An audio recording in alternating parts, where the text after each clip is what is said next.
Titre, l'équipage des ombres errantes. La tempête hurlait depuis 3 jours. Le Kraken Skis, mon modeste bateau de pêche, se balançait comme une noix dans un shaker. Les vagues, des montagnes d'eau noire couronnées d'écume blanche, me fouettaient sans pitié. J'étais seul, à des kilomètres de la côte, regrettant mon ambition de trouver le banc de thon migrateur qui, selon la légende, traversait ces eaux en automne. La radio, saturée de parasites, cracha un avertissement des gardes-côtes concernant une tempête de catégorie 5 qui approchait. Trop tard. J'étais déjà pris au piège. À chaque secousse du bateau, la peur me serrait la poitrine.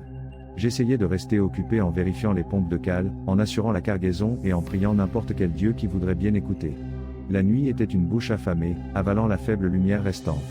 Soudain, la tempête semble affaiblir. Elle ne disparut pas, elle s'atténua simplement, comme si quelque chose d'autre revendiquait le centre de la scène. Un brouillard épais, froid comme la tombe, commença à s'enrouler autour du Kraken Skis, étouffant les sons de l'océan. La visibilité fut réduite à presque zéro.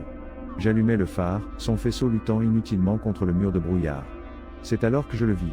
Un spectre émergea du brouillard, majestueux et terrifiant à la fois. Un voilier à 3 mâts, plus grand que n'importe quel bateau que j'avais vu, glissa silencieusement à travers le brouillard comme une apparition. Ses voiles, en lambeaux et sales, flottaient fantomatiques dans la brise silencieuse. La coque, couverte de bernacles et d'algues, semblait être consumée par l'âge et le sel. Il n'y avait pas de lumière à bord, seulement l'obscurité profonde qui émanait de son intérieur. La peau se hérissa sur mon corps. Je sentis un froid qui ne venait pas de l'air, mais de quelque chose de plus profond, quelque chose d'ancestral. Je savais, avec une certitude effrayante, que ce n'était pas un bateau normal. Une voix, gutturale et résonante comme l'écho d'un tonnerre lointain, brisa le silence. Elle provenait du pont du voilier, bien que je ne puisse voir personne là-bas. Marin. Veux-tu rejoindre mon équipage? La voix me paralysa. C'était une invitation. Et une menace. Mon esprit luttait pour traiter ce qui se passait.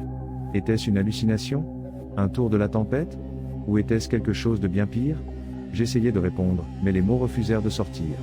Je ne pouvais que trembler, m'accrochant à la barre comme si c'était une planche de salut. Le voilier se rapprocha du Kraken Skis. Je pouvais voir plus de détails maintenant, le bois pourri, les restes de cordes pendant comme des membres amputés, la silhouette d'un homme debout à la barre. Il était grand et mince, avec un long manteau qui flottait au vent. Son visage était caché par l'ombre d'un chapeau à large bord. La voix résonna de nouveau, plus près cette fois. Nous avons navigué sur ces mers pendant des siècles, à la recherche d'âmes perdues comme la tienne. Nous offrons l'aventure, la camaraderie. L'immortalité. Immortalité. Le mot résonna dans ma tête. Une pensée tentante, surtout face à la mort. Mais il y avait quelque chose dans cette offre, quelque chose de sinistre, qui me glaçait le sang. Je rassemblais toute ma force de volonté pour parler. Non. Je ne suis pas perdu. Je veux rentrer chez moi. L'homme à la barre leva la tête. Un instant, j'aperçus son visage.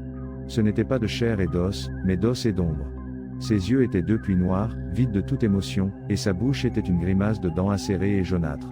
Tout le monde est perdu dans la mer de la vie, marin, dit-il, sa voix maintenant plus forte, plus insistante. Certains mettent simplement plus de temps à s'en rendre compte. Rejoins-nous. Échappe à l'inévitable fin.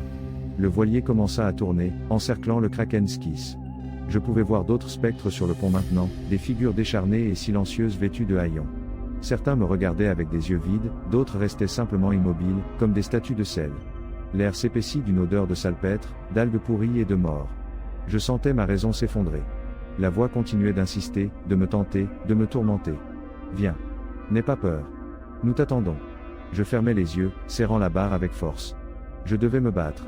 Je devais survivre. J'ouvris les yeux et hurlai, un cri sauvage et désespéré qui déchira le brouillard. Non. Je ne rejoindrai pas votre équipage. Je préfère mourir plutôt que de devenir l'un d'entre vous. Mon cri sembla briser le sort. Le voilier s'arrêta. L'homme à la barre recula. Un moment, tout resta silencieux. Puis, le voilier disparut. Il s'évanouit dans le brouillard comme s'il n'avait jamais été là. La tempête revint avec une fureur renouvelée. Le Kraken Skis fut jeté d'un côté à l'autre, mais cette fois, je sentis une nouvelle détermination. J'avais affronté l'horreur et j'avais survécu. Je luttais contre la tempête pendant des heures, m'accrochant à l'espoir de voir l'aube. Et finalement, quand le ciel commença à s'éclaircir, je la vis. La côte. Épuisé, meurtri et terrorisé, j'arrivai au port le jour suivant. Personne ne crut mon histoire. Ils dirent que c'était le délire de la tempête, la fatigue, la solitude. Mais je savais ce que j'avais vu. Je savais ce que j'avais entendu. Je ne naviguais plus jamais dans ces eaux. Mais parfois, quand je ferme les yeux, je peux entendre la voix. Je peux voir le voilier émerger du brouillard. Et je peux sentir le froid de l'équipage des ombres errantes, attendant patiemment que je les rejoigne. Et je me demande, combien de temps encore pourrai-je résister à leur appel? Combien de temps encore pourrai-je éviter de devenir une ombre de plus à bord du vaisseau fantôme? Parce que je sais, au plus profond de moi, qu'un jour, ils reviendront me chercher. Et ce jour-là, le choix ne sera plus le mien.